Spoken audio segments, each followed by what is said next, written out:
Mahamud and Rashid Omari see new beginnings in old news. The brothers retired from their careers to launch Momo Pencils in Machakos, Kenya.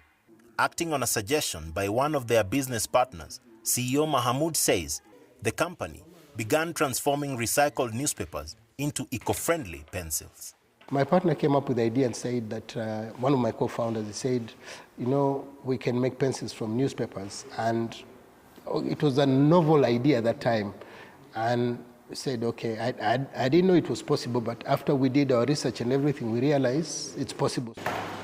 After extensive research and some training, Mahamud and Rashid bought the specialized equipment needed to launch their pencil-making business. Now, 5 years later, they can produce up to 1 million pencils a month. Just 2 newspaper pages can make 3 pencils with 0 waste.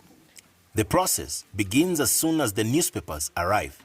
First, the newspaper is cut based on the measurements set by the Kenya Bureau of Standards. This is followed by rolling each piece of paper into the shape of a pencil, says Momo Chief Operating Officer Rashid Omari. That's when we paste the insert. We put the lid onto the newspaper and roll it through the machine to get the cylindrical shape.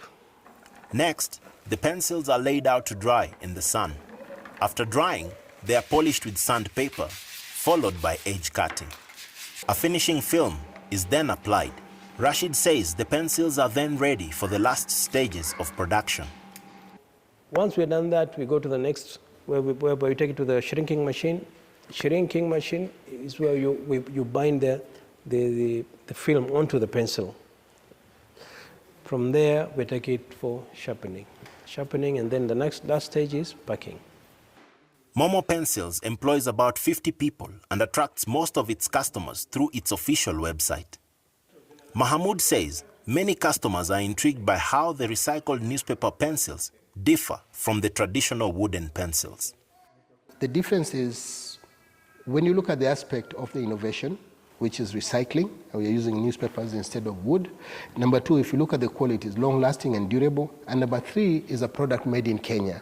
Despite frequent economic challenges, Mahamud and Rashid say they remain determined 5 years in to make history with their pencils. They say they hope to build a strong foundation for the future.